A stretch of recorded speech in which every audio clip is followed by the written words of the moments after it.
Les nervures d'une feuille et les nervures d'une main humaine se ressemblent et même la texture y est.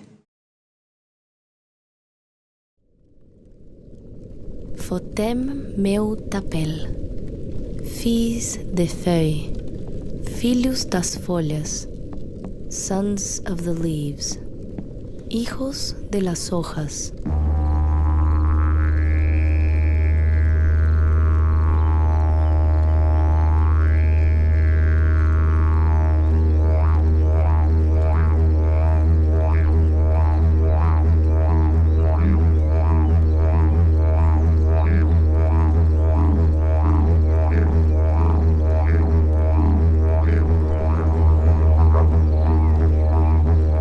Fotem meu tapel, filhos das folhas, filhos de feuilles, sons of the leaves, hijos de las hojas.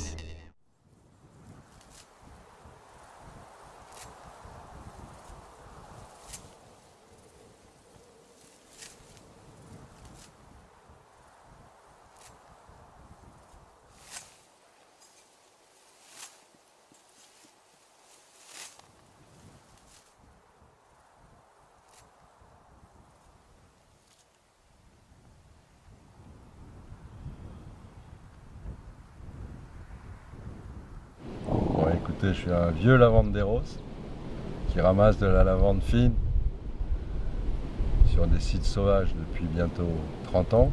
Moi, ben, je suis fils unique, fils de paysan. Mon père était né à Brette.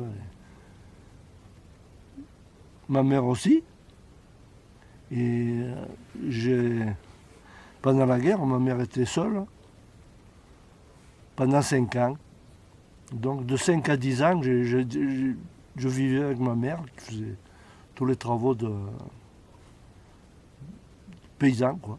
Elle labourait avec les chevaux, elle ramassait les récoltes, elle coupait les lavandes. Et puis, ma foi, moi j'ai vécu à Brette, je voulais y mourir. Je suis arrivé dans la Drôme en 79-80. J'avais un très très bon ami paysan ici, monsieur François Sauvebois, qui est décédé depuis, malheureusement. Et c'est lui qui m'a appris les 3/4 de ce que je sais sur la lavande, du travail de la lavande, parce que lui il était natif d'ici, donc de Volvans, Saint-Nazaire-le-Désert, Chalencon.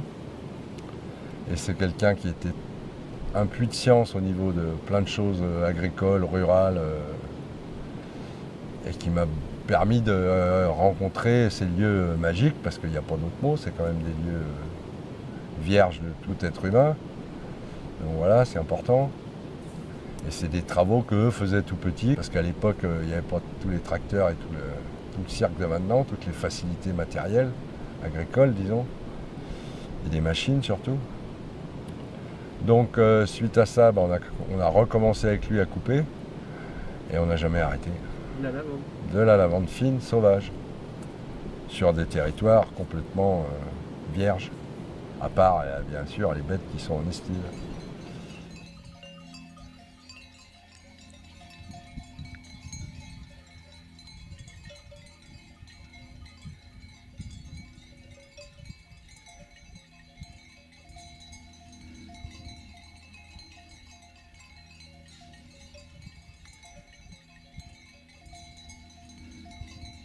Ça devait être le berger, moi je ne l'ai pas connu. Il s'était suicidé finalement. Il avait eu le chagrin d'amour, il a pris le fusil, il est descendu là-bas sur le rocher de Brette-Vieille. C'est dommage qu'on n'en voit pas plus grand. C'était lunaire à l'époque. Ouais. Ça. Il va à tout près m'y mettre dans la boîte. Ah, mais là, il n'y avait vraiment rien comme végétation encore. Il y avait 3 pins qui se couvraient après. Il n'y avait pas le parc encore, la bergerie. Parce que là, normalement, on est vers la bergerie. Là.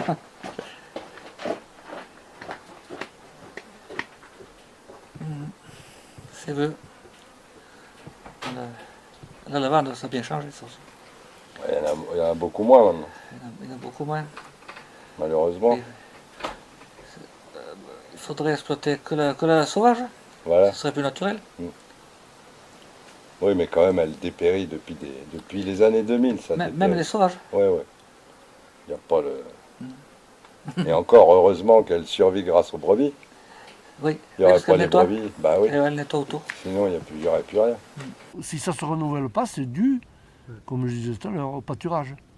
Parce que les bêtes broutent, et avec les pattes, elles enterrent la graine au moment où elle tombe. C'est là d'ailleurs qu'il faut le faire.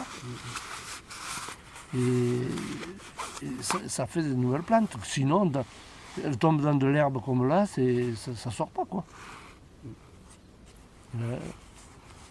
Et surtout sur la montagne, il y avait des lavandes autour des tas de pierres, surtout là. Parce qu'il n'y avait pas la concurrence de l'herbe sous les pierres.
J'arrivais là, avec mon chien, mon fusil. Et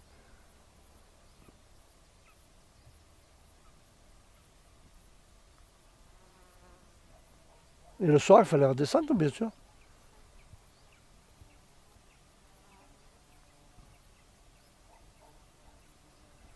Mais on avait 20 ans.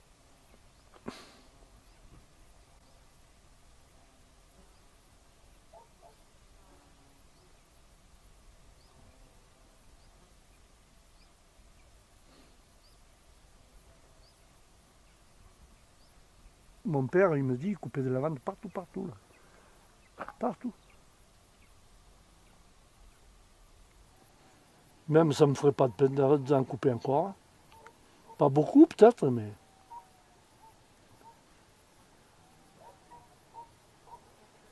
Je pense que même à mon âge, j'en cueillerais plus que les jeunes de maintenant. Je m'appelle Ben, j'ai 30 ans. Ça fait 5 ans que je suis dans la Drôme et c'est ma première année aux lavandes. J'en ai déjà coupé, mais ouais, c'est la première fois que je suis au camp de base. Je m'appelle Maria, je suis viticultrice à Vinsobres. J'ai une exploitation de 8 hectares de vignes en bio et je fais la lavande déjà pour mon plaisir et pour ensuite aimer, il faut être dans la nature. C'est un peu dur, c'est un peu sauvage, mais c'est un grand plaisir.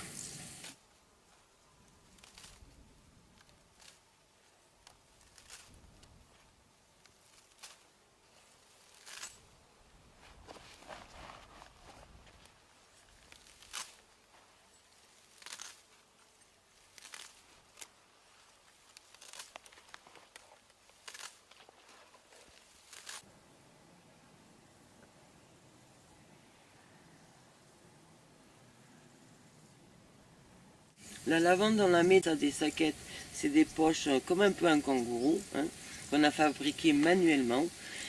Et ensuite, nous le transportons jusqu'au Bourra pour ne pas avoir une trop lourde charge sur nous. J'étais pas sensible à ce truc-là avant, et du coup j'ai rencontré des gens qui m'ont sensibilisé aux plantes. Et du coup je trouve ça vraiment agréable en fait de vivre avec la nature autour de soi et d'en prendre conscience. Des bienfaits que ça apporte, et puis de pouvoir les reconnaître, de repérer un plant, comment il est fait, savoir le tailler. Ouais, je sais pas, c'est de la poésie quoi, les plantes.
J'habite donc à Chalencon, un petit village dans le sud de la Drôme qui compte 60 habitants. Donc je suis agricultrice depuis 16 ans. J'ai une famille avec 4 enfants, un mari tailleur de pierre. Voilà. J'habite ici dans la Drôme depuis quelques années. Avant ça, j'étais au Mexique où j'ai eu ma rencontre avec les plantes magiques, les premières qui étaient pour tout le travail énergétique de l'homme, ensuite les psychotropiques et ensuite les plantes médicinales.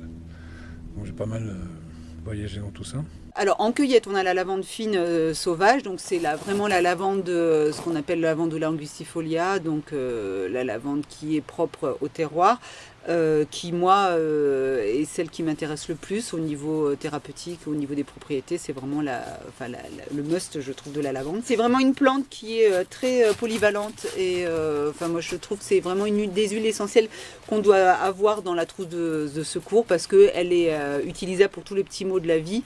MAUX, donc notamment pour les petits bobos comme anti-infectieux, donc si on se fait des petites plaies, des piqûres de moustiques, des piqûres d'insectes divers et variés. Après pour les débuts de rhume, alors vraiment aux prémices des rhumes, hein, quand on commence à avoir un peu le nez qui coule, un début de bouton de fièvre, donc ça c'est assez efficace à ce niveau-là. Et c'est aussi, bon, comme c'est une plante calmante, on peut l'utiliser, ça aide à dormir, ça détend, ça déstresse dans des périodes un peu difficiles de la vie. Voilà. Il y a quelques années, j'ai découvert cet endroit. Il y a une grande richesse botanique. Et puis petit à petit, je me suis installé. Et donc je suis arrivé à ces moyens par le monde des cueilleurs et des cueillettes sauvages. Voilà, donc ici, on est dans un haut lieu de cueillettes sauvages, bien connu de beaucoup, même si ça paraît comme ça un peu à l'abandon. En réalité, il y a beaucoup de choses pour beaucoup de gens qui passent au fil des années. Donc par ici, on va trouver des thym, des lavandes, et puis après, un sans fin de plantes médicinales. Donc la richesse de la Drôme, on peut la voir un peu dans tous les livres, un peu dans toutes les revues, mais c'est assez réel. Chaque endroit, chaque espace a finalement, un peu comme le vin, va avoir son exposition, son terroir.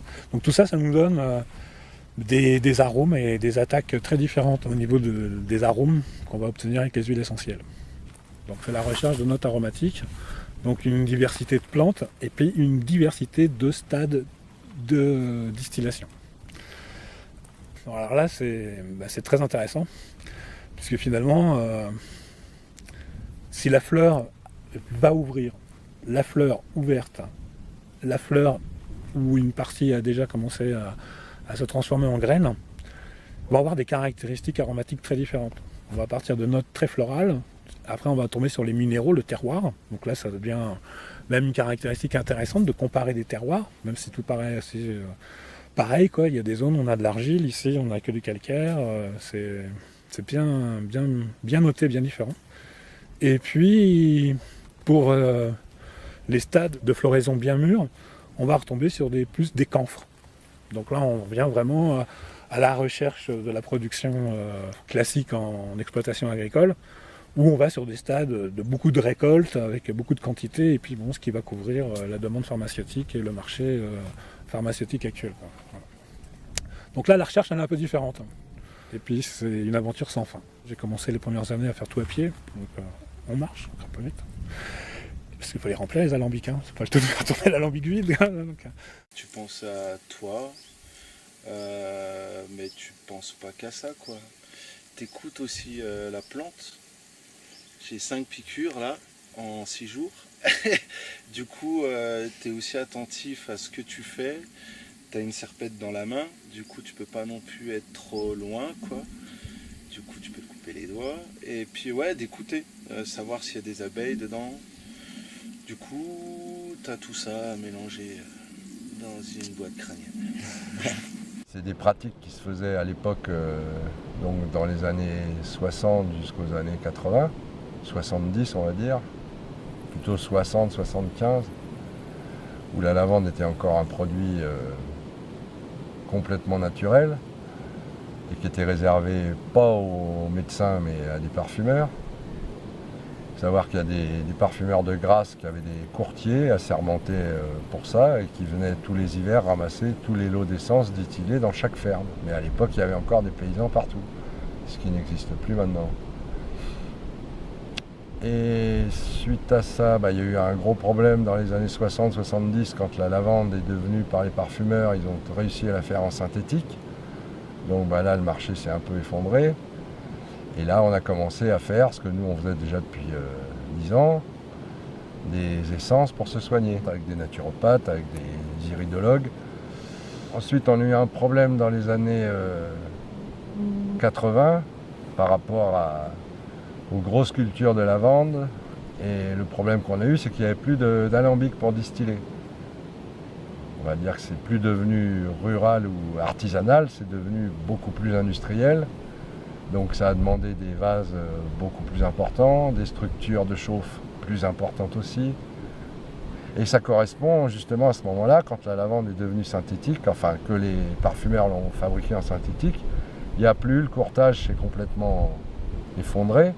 Donc les paysans sont devenus à la main des distillateurs, qui eux revendaient l'essence directement à des gros parfumeurs, mais il n'y avait plus cette fraternité, on va dire, ou cette confiance entre les courtiers et les paysans.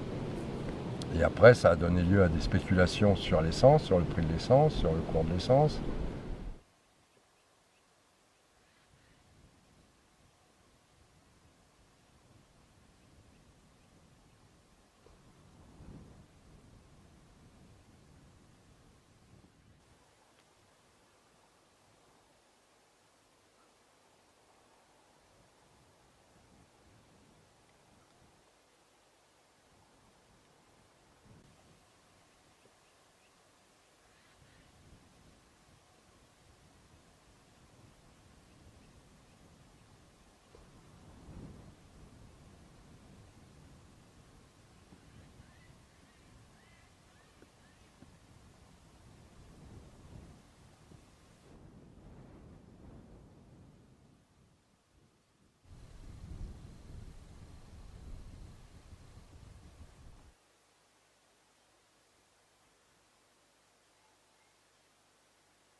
J'ai entendu dire, j'ai connu le bonhomme là.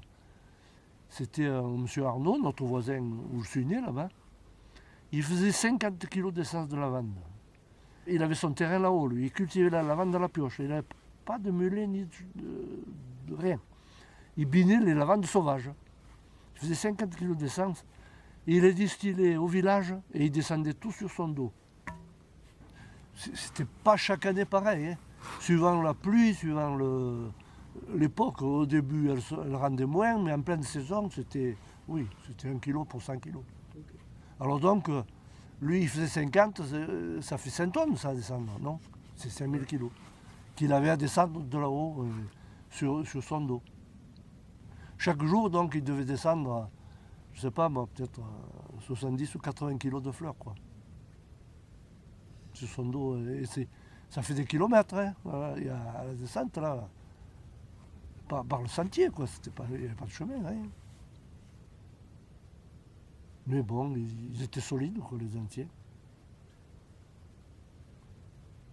C'était la belle vie.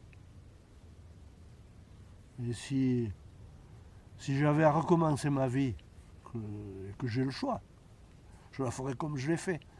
C'était très dur physiquement, mais on n'avait pas de stress, quoi. Les hommes, ils faisaient la sieste jusqu'à ce que l'ombre de l'écharène arrive à la grosse pierre. C'était l'horloge, ça. Quand l'ombre arrivait là, ben, on partait au travail. Mais les gens, il y en a qui dormaient, il y en a qui discutaient, il y en a qui... Il y avait ce contact, quoi, que maintenant, avec la télé, ben, on ne se voisine plus, quoi. Mais la lavande, c'était une belle récolte, quoi. La serpette, mais après, c'était les machines. Là, au début, on faisait des gerbes, et puis maintenant, c'est tout automatique, ça n'a plus rien à voir, quoi. Ramasser à la main, et dans d'excellentes conditions, des essences, que ce soit sur la lavande fine ou sur d'autres plantes, tout ce qui est ramassé à la main va donner jusqu'à 20 à 25% de plus d'essence. Et la culture va durer beaucoup plus longtemps.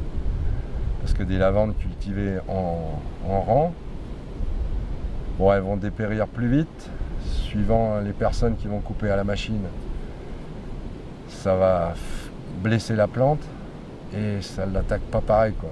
Tu veux dire qu'avec la machine, il n'y a pas le même soin apporté à la plante? Bah, c'est plus pareil, quoi. C'est comme... Mais comme il n'y a plus de main-d'œuvre, le problème est toujours là, c'est que dans les campagnes, il n'y a plus de main-d'œuvre. Donc il n'y a plus le plaisir de travailler non plus. En étant dans le temps, moi, quand j'étais petit, il y avait plein de monde dans les fermes. Maintenant, il n'y a plus personne, il n'y a plus que des machines de partout. Donc les paysans sont tout seuls. Les machines sont devenues indispensables pour la survie du paysan, mais c'est un piège à la fois, parce que ça lui coûte beaucoup plus cher d'entretien, de main-d'œuvre, de coûts comme la masse salariale, ce qu'ils appellent pour les ouvriers. Et c'est un poste très important, c'est ce qu'ils appellent le cheptel mort, c'est les machines dans les exploitations agricoles, et le cheptel vif, c'est tout ce qui est animaux, par exemple. On peut dire que c'est des travaux qui sont complètement, je ne sais pas, en France au jour d'aujourd'hui, sur tout le quart sud-est, on doit être 200 à 250 cueilleurs maximum. Bon, il y a un renouveau par rapport à toute l'écologie et tout le cirque, enfin c'est un peu des couillonnades, mais bon, tant que ça rapporte et que ça fait marcher les lobbies soi-disant bio et compagnie, ben voilà, c'est aussi le revers de la médaille. Ah les vendeurs, la récolte est bonne? Ouais, ça va, tranquille. Tout beau, tout bronzé comme on dit. Il n'empêche que c'est la première fois qu'on filme ce poteau. Là, il y avait de quoi ramasser là. Hein. Putain, ça donne ça?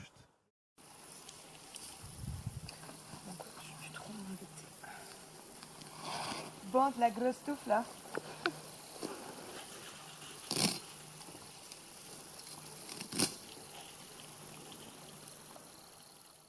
Et à chaque fois qu'il pleut, elle est un peu grise. Et comme on a eu 3 orages quand même. Mais t'as vu le parfum qu'elle a, c'est vrai? Ouais. Ça, c'est de la fine, la petite dame. C'est pas du lavandin de clown, ça. C'est pas du gros, quoi. C'est pas du gros saut, ça. Là-bas, c'est beaucoup plus libre, de par le paysage et puis de ce que tu fais. Du coup, c'est très méditatif. T'es avec tout et rien. Du coup, t'es avec ta plante, t'es avec l'air ambiant, t'écoutes. Là, tu côtoies plus de gens, tu parles des gnangnans de la vie, quoi. Du coup, ouais, ça fait bizarre, mais bon, il faut bien redescendre aussi. C'est bien que ça soit passager. À un moment, dans La Belle Verte, il dit quand on a marché 2 heures dans une montagne, on est plus intelligent. Est-ce que tu trouves que c'est vrai? Est-ce que tu trouves que la nature te restructure un peu le cerveau? Plus intelligent, dans le sens où l'intelligence, c'est de faire des liens avec les autres. Du coup, ouais.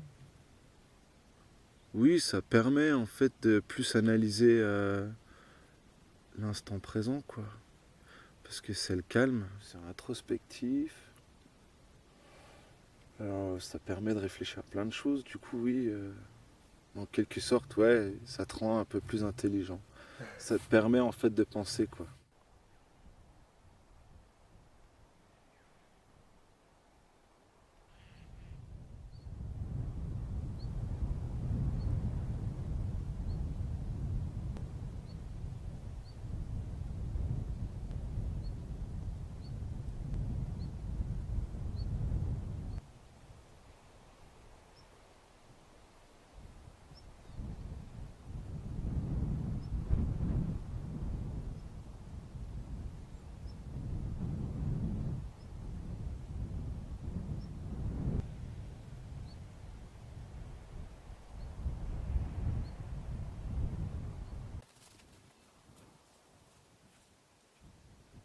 C'était les containers que les avions lâchaient avec des armes et de la dynamite dedans.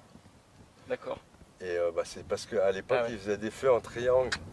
D'accord, ok. Et tous les 400 mètres, pour qu'ils aient une ligne, comme c'était un plateau, et que d'en haut, ils puissent laisser parachuter leur truc. Parce que là-haut, c'est le Vercors en face là-bas. Ok. C'est là où il y avait le plus de noyau de résistance de l'époque. Ouais. Mais ici aussi, il y en avait.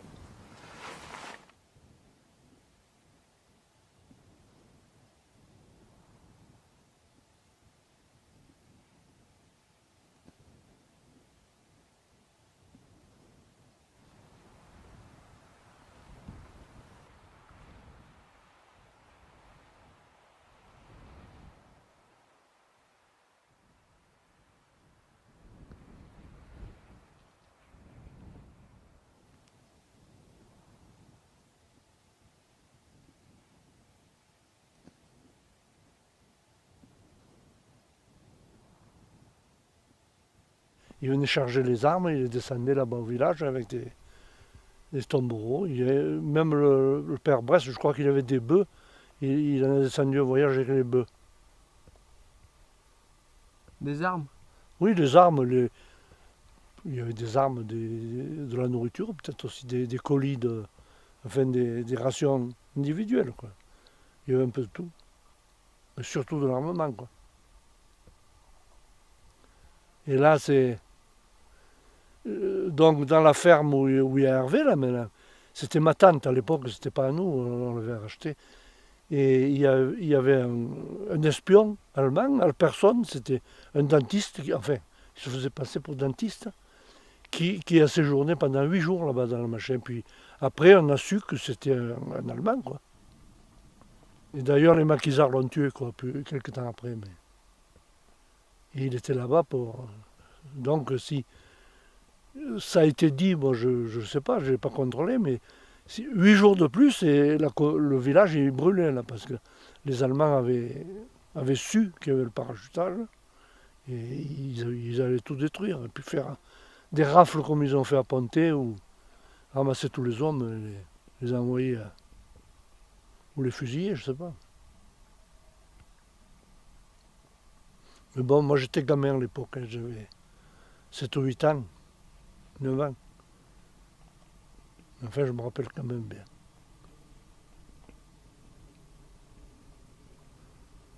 D'ailleurs, à la maison, mon père était prisonnier. Et j'avais un cousin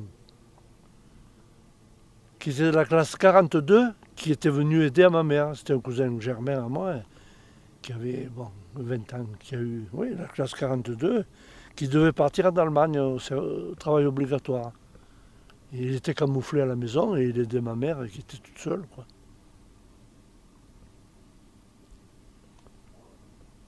Alors, c'était une époque assez dure.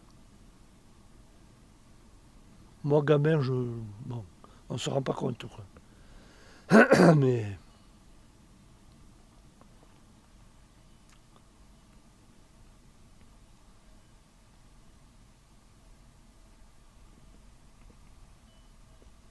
Il faut connaître la montagne, il faut connaître les paysans du cru, il faut respecter les paysans du cru, il faut respecter la montagne, ce qui maintenant n'est plus du tout au goût du jour. Et comme tout est virtuel, les gens ne se rendent pas compte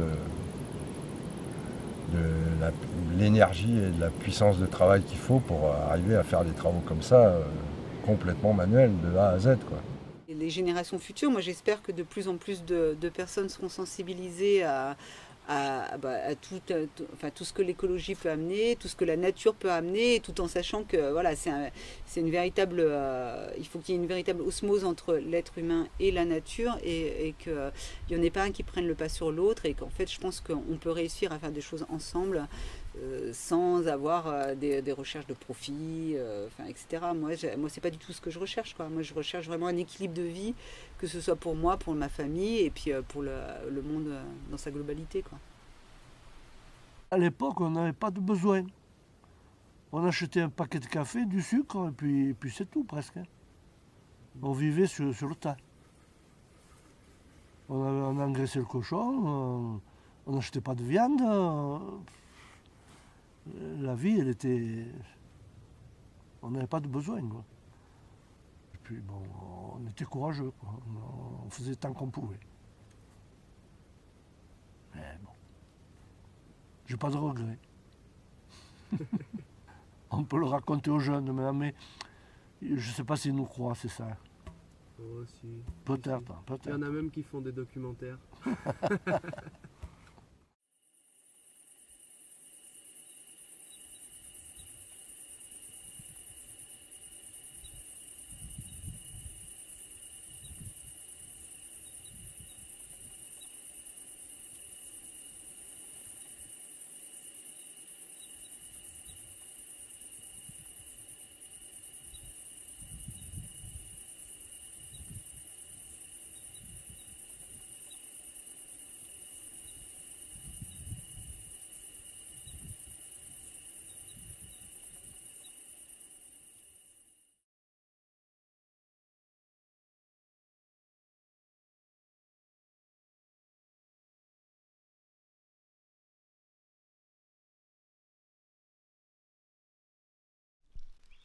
Lleva tu atención de nuevo a tu corazón por todo el resto de la creación.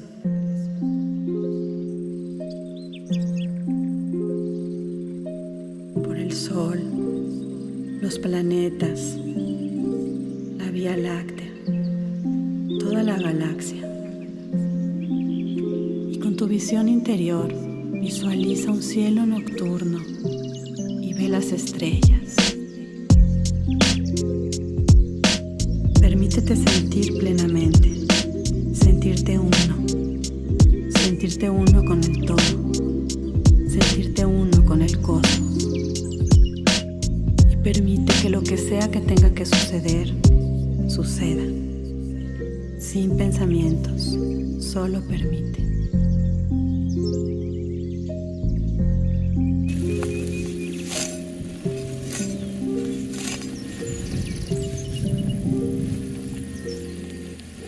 Après, le coupeur de lavande s'en va. Il disparaît dans l'image. Il disparaît du champ.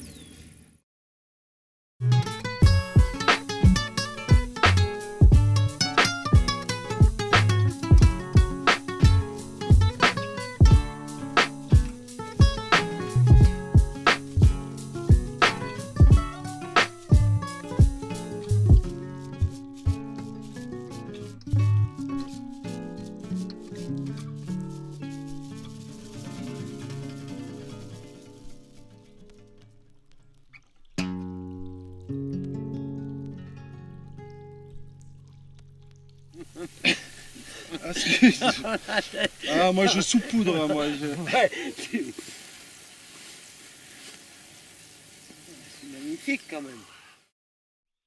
Lleva tu atención de nuevo a tu corazón por todo el resto de la creación.